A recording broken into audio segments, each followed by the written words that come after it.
இந்த யோக கலை அப்படிங்கிறது வந்து ஒரு தனியாக இப்போ ஒரு மாத்திரை போட்டு நோய் போகிறதுக்கோ இல்லைன்னா ஒரு நோய்க்கான ஒரு மாத்திரை சாப்பிட்ற மாதிரியான விஷயம் கிடையாது. இது வந்து ஒரு பெரிய பன்முகத்தன்மை கொண்ட ஒரு புரிதல். யோகம் அப்படின்னாலே வந்து உடலும் உள்ளமும் இணைந்து இருக்கக்கூடிய, இணைந்து உடலை நலவாழ்வுக்கு வந்து பக்குவப்படுத்தக்கூடிய ஒரு கலை அப்படின்னு சொல்லலாம். இதில் பல பெரிய பெரிய ஆசிரியர்கள் உலகம் முழுக்கவே இன்றைக்கி வந்து இந்த யோகா பற்றி அவர்கள் புரிதலோடு அன்னைக்கு என்ன சொல்லியிருக்காங்க, இன்றைக்கு என்ன அப்சர்வ் பண்ணியிருக்காங்கிறதெல்லாம் வச்சு பல ஆசிரியர்கள் அதை பற்றி பேசிட்டு வராங்க. இது எதற்காக இன்றைக்கு நம்ம அதை முக்கியமாக சொல்கிறோம் அப்படின்னா, இன்றைக்கு வந்து பல நோய்களுக்கு வந்து முழுமையாக குணப்படுத்துவதுங்கிறது சாத்தியத்துக்கு அப்பாற்பட்டு போயிருக்கு. அதுவும் குறிப்பாக தொற்றாத வாழ்வியல் நோய்கள் அப்படின்னு சொல்லக்கூடிய நான் கம்யூனிகபிள் டிசீசஸ், அதாவது ஒரு கிருமியினால் வராமல் நம்மளுடைய வாழ்வியல் உணவு இந்த விஷயங்கள் மாற்றம் ஏற்பட்டு அதனால் வரக்கூடிய அந்த வாழ்வியல் நோய்களுக்கு யோகாசனம்ங்கிறது ரொம்ப ரொம்ப மிக முக்கியமான தவிர்க்க இயலாத ஒன்றா ஆகிட்டு வருது. நம்ம எல்லாருமே நமக்கு நோய் இருக்குது இல்லை, குழந்தை பருவத்திலிருந்தே எத்தனை நல்ல பழக்கங்களை எத்தனை விஷயங்களை வாழ்வியலோடு கற்றுக்குறோமோ அதே மாதிரி இந்த யோகாங்கிற விஷயத்தையும் எல்லாருமே கற்றுக்கணும். ஒரு நோய் வந்தால் தான் போய் யோகா டாக்டரை போய் பார்க்கணும், இல்லைன்னா உடலை வந்து நல்லா வளைப்பதற்கும் ஷேப்பாக்குவதற்கு தான் போய் யோகா பார்த்துக்கணும், இல்லைன்னா மனதளவில் ஏதாவது பிரச்சனை இருக்குது, ஒரு மன அழுத்தம் இருக்குது அப்படின்னா நம்ம போய் நிறைய யோகாசனம் பண்ணணும், தியானம் பண்ணணும் அப்படிங்கிற பார்வை கிடையாது. யோகாங்கிறது நம்ம குளிக்கிற மாதிரி சாப்பிட்ற மாதிரி அன்றாடம் செய்ய வேண்டிய ஒரு விஷயமாக ஒட்டுமொத்த மக்களுக்கும் மாறணும். அப்படி மாறினா மட்டும்தான் பல நோய்களை நம்ம ஆரம்பத்திலேயே கட்டுப்படுத்த முடியும். அப்படி என்ன யோகாவில் இருக்குது அப்படின்னு பார்த்தீங்கன்னா, அட்டாங்க யோகம்னு சொல்லுவாங்க. 8 வகையான யோகத்தை வந்து அன்றைக்கு படிநிலைகளாக சொல்லியிருக்காங்க. மனம் சுத்தமாக இருக்கிறது, செயல் சுத்தமாக இருக்கிறது, மூச்சு பயிற்சி, ஆசனங்கள், அப்புறம் மனதை ஒருநிலைப்படுத்துறது, தியான பயிற்சி, இப்படி படிப்படியாக அதனுடைய படிநிலைகளை 8 வகையாக அவங்க அட்டாங்க யோகம்னு சொல்லியிருக்காங்க. இதில் ஒவ்வொரு நிலைகளிலுமே வந்து ஒரு படிநிலை, ஒவ்வொரு நிலையிலையுமே நமக்கு நிறைய பயன் கிடைக்குது. முதல் ஆரம்பமே வந்து என்ன சொல்கிறாங்கன்னா, நல்ல எண்ணங்களோடு இருக்கணும். நல்ல இயமம் தான் முதல், அந்த அட்டாங்க யோகத்தினுடைய முதல் விஷயமே இயமம். ஸோ இந்த இயமம் அப்படிங்கிற ஒரு விஷயமே, மனம் வந்து நல்லா இருந்து மனம் வந்து நல்ல விஷயங்களை மட்டுமே யோசித்து நல்லவராக இருக்கணும் அப்படிங்கிற ஒரு விஷயத்திலேயே உடல் நலத்திற்கு பல நல்ல விஷயங்கள் நடக்குது. ஏன்னா ஒரு தவறுகள் நிகழும்போது, ஒரு சமூகத்திற்கு வந்து ஒரு தவறு செய்யணும்னு நினைக்கும்போது, ஒரு பொய்யாக இருக்கும் பொழுதே அவருடைய இதய துடிப்பு அதிகமாக இருக்கும், இரத்த நாளங்களுடைய சுருக்கங்கள் அதிகமாகும், பல நோய்களுக்கு முதல் படியாக வந்து சேரும். ஸோ அதனால தான் முதல் யோகமாக வந்து மன தூய்மை அப்படிங்கிறத வந்து முதல்ல வச்சதே அதுக்காக தான். யோகா அப்படின்னோடனே நிறைய பேர் வந்து அதனுடைய பாஸ்டர்ஸை பார்க்குறாங்க. நிறைய படங்கள் பார்க்குறோம், ரொம்ப வளைந்து நெளிந்து நிற்கிறது, இதெல்லாம் பார்த்த உடனே இதெல்லாம் நம்மளால் செய்ய முடியுமா, இந்த மாதிரி வந்து ரொம்ப பர்ஃபெக்டாக வளைஞ்சு நெளிஞ்சு நிற்கிறது தான் ஆசனங்கள் தான் வந்து யோகாவுடைய முழுமை அப்படின்னு நினைக்கிறாங்க. அது ஒரு பார்ட், அது ஒரு அங்கம்னு எடுத்துக்கலாம். அதுவே முழுமையான யோகா கிடையாது. அந்த மாதிரியான பாஸ்டர்ஸே எதுக்காக வந்தது அப்படின்னா, அதை வந்து ஆசனங்கள் அப்படின்னு சொல்லுவோம். அந்த ஆசனங்களே எதுக்குன்னா, நம்மளுடைய மூச்சை ஆளுவதற்கான ஒரு உடல் அமைப்பு அப்படின்னு சொல்லலாம். மூச்சு பயிற்சி தான் அடிப்படையான விஷயம்.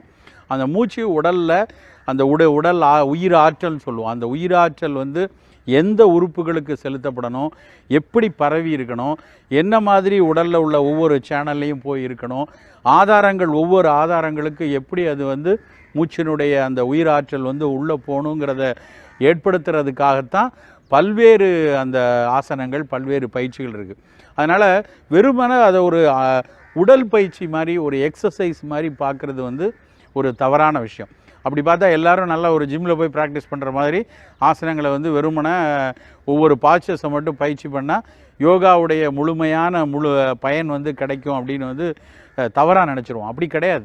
அதனால் நல்ல ஒரு ஆசனங்கள், அந்த ஹத யோகம்னு சொல்லக்கூடிய நல்ல ஆசனங்களை பயிற்சி பண்ணி அந்த ஆசனங்களில் இருந்து கொண்டு மூச்சு பயிற்சி பண்ணுறது தான் யோகாவினுடைய முழுமையை கிடைக்கும். இந்த யோகா வந்து வெறுமனே இதில் சொல்லக்கூடிய அந்த உயிராற்றல்னு சொல்ல விஷயம், இந்த மூச்சு காற்று வந்து வியாபித்து உடல் முழுக்க வியாபித்து இருக்கிறது, இந்த மாதிரி வேறு வேறு பாஸ்டரில் நிற்கிறதுனால நமக்கு கிடைக்கக்கூடிய பெனிஃபிட் என்ன அப்படிங்கிறதெல்லாம் நிறைய நவீன அறிவியலோடு இன்றைக்கி வந்து ஆராய்ச்சி பண்ணி வந்து பல முடிவுகள் சொல்லியிருக்காங்க. ரொம்ப முக்கியமான விஷயம் என்ன அப்படின்னா, ஒரு மனிதனுக்கு நல்ல உறக்கம் இருந்ததுன்னா, நல்லா தூங்கி எழுந்தாலே உடலில் வந்து பல்வேறு ஒரு நாளைக்கு காலையிலேருந்து இரவு வரைக்கும் நடக்கக்கூடிய வேலையில் உடம்பில் வந்து சின்ன சின்ன சின்ன தொந்தரவுகள் இயல்பாக ஏற்பட்டு வரும். அதை ரிப்பேர் பண்ணக்கூடிய ஒரு மெக்கானிசமே பார்த்திங்கன்னா நல்ல உறக்கம் தான். அந்த உறக்கம் சீராக இல்லாமல் ஒரு அப்பப்போ வந்து அப்பப்போ முழிச்சுக்கிறது, இல்லை ஷாலோ ப்ரீத் அப்படிம்பாங்க, ஷாலோவாக தூங்குறது, மேலோட்டமான ஒரு தூக்கம், ஒரு சின்ன சத்தம் கேட்டால் கூட டக்குன்னு எழுந்து நிற்கிறது, இந்த மாதிரியான ஒவ்வொரு விஷயங்களும் வந்து நம்ம உடலை வந்து நல்ல நிலையில் வச்சுக்காமல் இருக்கும். சர்க்கரை வியாதி நிறைய வர்றதுக்கு, இன்றைக்கு புற்றுநோய்களினுடைய தாக்கம் அதிகமாக இருக்கிறது கூட நல்ல தூக்கம் இல்லாமல் ஒரு காரணங்கிறாங்க. அந்த உறக்கத்தை மிகச்சிறப்பாக கொண்டு வர்றது வந்து யோகா தான். அதில் வந்து யோக நித்ரா அப்படின்னே வந்து தூக்கத்தை நல்லா கொண்டு வர்றதுக்கு சில பயிற்சிகள் சொல்லியிருக்காங்க. மற்ற எல்லா விஷயத்தையும் விட்டுருவோம், ஒரு அடிப்படையான உறக்கம் கொண்டு வர்றதுக்கு இந்த யோக நித்திர பயிற்சிகள் வந்து மிகச்சிறப்பாக பயன்படும். அதையே இன்றைக்கு நவீன அறிவியலோடு பொருத்தி பார்த்து எப்படி மனதை வந்து ரிலாக்ஸ் பண்ணிக்கிறது அப்படிங்கிறத, இன்ஸ்டண்ட்டாக எப்படி ரிலாக்ஸ் பண்ணுறது, இன்ஸ்டன்ட் ரிலாக்ஸேஷன் டெக்னிக், அப்புறம் வந்து நல்ல டீப் ரிலாக்ஸேஷன் எப்படி பண்ணுறது, எப்படி நாள்பட்ட நேரத்தில் வந்து அந்த மனதை வந்து ரிலாக்ஸ் பண்ணிக்கிறது, இல்லை ஒரு உடனடியாக ஒரு மன அழுத்தத்துலேருந்து வரணும் அப்படின்னா குயிக் ரிலாக்ஸேஷன் என்ன, இது எல்லாத்தையுமே வந்து யோக நித்திரை பயிற்சிகள்லேருந்து இன்றைக்கு அறிவியல் பூர்வமாக நிரூபிச்சிருக்காங்க. அப்படி நிரூபித்து என்ன கொண்டு வந்திருக்காங்க அப்படின்னா, நம்மளுடைய தூக்கத்தின் போது வந்து நல்ல ஆழ்ந்த தூக்கம் இல்லைன்னா ரேப்பிட் ஐ மூமெண்ட் இருக்கும் அப்படிமா, கண்கள் உருண்டுக்கிட்டே இருக்கும். அந்த யோக பயிற்சி மூலமாக நம்ம அந்த ரேப்பிட் ஐ மூமெண்ட்டை கட்டுப்படுத்தி அதில் ஒரு நல்ல உறக்கத்தை, ஆழ்ந்த உறக்கத்தை கொண்டு வர முடியும். இந்த ஆழ்ந்த உறக்கம் அன்றாடம் இருந்தாலே நமக்கு வந்து இந்த சர்க்கரை வியாதி வர்ற தன்மை, இரத்த கொதிப்பு அதிகரிக்கிறது, புற்றுநோய்களினுடைய வருகை, இது எல்லாமே வந்து கட்டுப்படுவதற்கான வாய்ப்பு உண்டு. அதனால் யோகாசன பயிற்சியில் ஒரு நல்ல உறக்கத்தை கொண்டு வர முடியும். இது தவிர வந்து நிறைய நோய்களுக்கு, இப்போ வந்து நமக்கு வந்து ஒரு ஆஸ்துமா நோய் இருக்குது. ஆஸ்துமா நோய்க்கு மிகச்சிறப்பான ஒரு மருத்துவம் அப்படின்னா வந்து எந்த மருத்துவம் எடுத்துக்கிட்டாலும் சரி, நவீன மருத்துவம் எடுத்தாலும் சரி, இல்லை இயற்கை மருத்துவமோ இல்லை சித்த ஆயுர்வேத மருத்துவம் எது எடுத்துக்கிட்டாலும் கூடவே பிராணாயாம பயிற்சி செய்துட்டு வரணும்.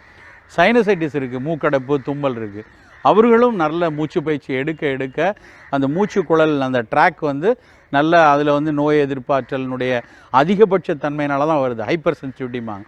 அதை மாடுலேட் பண்ணுறதுக்கு இந்த பயிற்சிகள் பயன்படுதுன்னு கண்டுபிடிச்சிருக்காங்க. அதே மாதிரி இரத்த கொதிப்பு இருக்குது. இரத்த கொதிப்புக்கு கண்டிப்பாக ஏதாவது ஒரு மாத்திரை எடுத்துகிட்டே வரணும். ஆனால் மாத்திரை மட்டுமே வைத்து அதை வந்து கட்டுக்குள் வச்சுருக்க முடியாது. அப்புறம் மாத்திரை மட்டும் எடுத்தால் இரத்த கொதிப்பினுடைய நாள்பட்ட பிரச்சனைகள் கொஞ்சம் நாள் ஆகும். 20 வருஷம் 25 வருஷம் ஆகும்போது இதயத்தினுடைய இடது அறை கொஞ்சம் கொஞ்சமாக பெருசாக ஆரம்பிக்கும். லெஃப்ட் வென்ட்ரிகுலர் ஹைப்பர்ட்ரோஃபிமாங்க. அதை கட்டுப்படுத்தணுன்னாலும் இரத்த கொதிப்புக்கு மாத்திரைகள் எடுக்கிறதோடு சேர்ந்து சீத்தலி பிராணாயாமம் வாங்க, நல்ல மூச்சு பயிற்சி, அது ஒரு மூச்சு பயிற்சி. அந்த பயிற்சியை பண்ண இரத்த கொதிப்பு எப்பொழுதுமே கட்டுப்பாட்டில் இருக்கிறத கண்டுபிடிச்சிருக்காங்க. அதே மாதிரி தான் சர்க்கரை நோய். சர்க்கரை நோய்க்கு வந்து நம்ம உடல் பயிற்சிகள் ரொம்ப முக்கியம்னு படிக்கிறோம். நிறைய நடக்கணும், நிறைய எந்த மருத்துவர்கிட்ட போனாலும் நடைப்பயிற்சி அதிகம் வேணும், கூடவே நல்ல உணவு கட்டுப்பாடு வேணும்னு சொல்லுவாங்க. இந்த உணவு கட்டுப்பாடு நடைப்பயிற்சியோடு சேர்ந்து யோகாசன பயிற்சியும் சேர்ந்து பண்ணோன்னா அவர்களுடைய சர்க்கரை அளவு வந்து ரொம்ப கட்டுப்பாட்டிலே இருக்கும். இது தவிர பொதுவாக எந்த ஒரு நாள்பட்ட நோயாக இருந்தாலும் சரி, கண்டிப்பாக ஒரு பார்ட் வந்து யோகாசன பயிற்சி வச்சுக்கிட்டோன்னா வெகு சீக்கிரமாகவே அந்த நோயினுடைய பிடியிலிருந்து வெளியே வரலாம். இது இல்லாமல் நோய் வந்தால் தான் நம்ம யோகாசனம்னு இல்லை, நம்மளுடைய உடல் நோய் எதிர்ப்பாற்றல் நல்லா வச்சுக்கிறதுக்கு இன்றைக்கு பல நோய்களுக்கும் வந்து மன அழுத்தமும் மனக்கவலையும் தான் முக்கியமான ஒரு பிரச்சனையாக இருக்குது. அந்த மன அழுத்தம் வராமல் இருப்பதற்கு நல்ல மூச்சு பயிற்சி வந்து எல்லா வகையிலையும் உதவியாக இருக்கும். அதனால் யோகா அப்படிங்கிறது வந்து ஏதோ வயசான காலத்தில் செய்கிறது, இல்லை நோய்வாய்ப்பட்டால் செய்கிறதுன்னு இல்லாமல் உங்களோட குழந்தைகளுக்கு உங்கள் வீட்டில் நீங்கள் எல்லாருமே அன்றாடம் செய்ய வேண்டிய ஒரு குளிக்கிற மாதிரி, சாப்பிட்ற மாதிரி ஒரு 15 நிமிடம் 20 நிமிடம் நல்ல முறையாக யோகாசன ஆசிரியர்கிட்ட போய் அதை கற்றுக்கிட்டு அந்த பயிற்சியை செய்து கொண்டே வந்தோம்னா நலவாழ்வு நிச்சயமாக நம் வாழ்வில் நங்கூரமிட்டு இருக்கும்.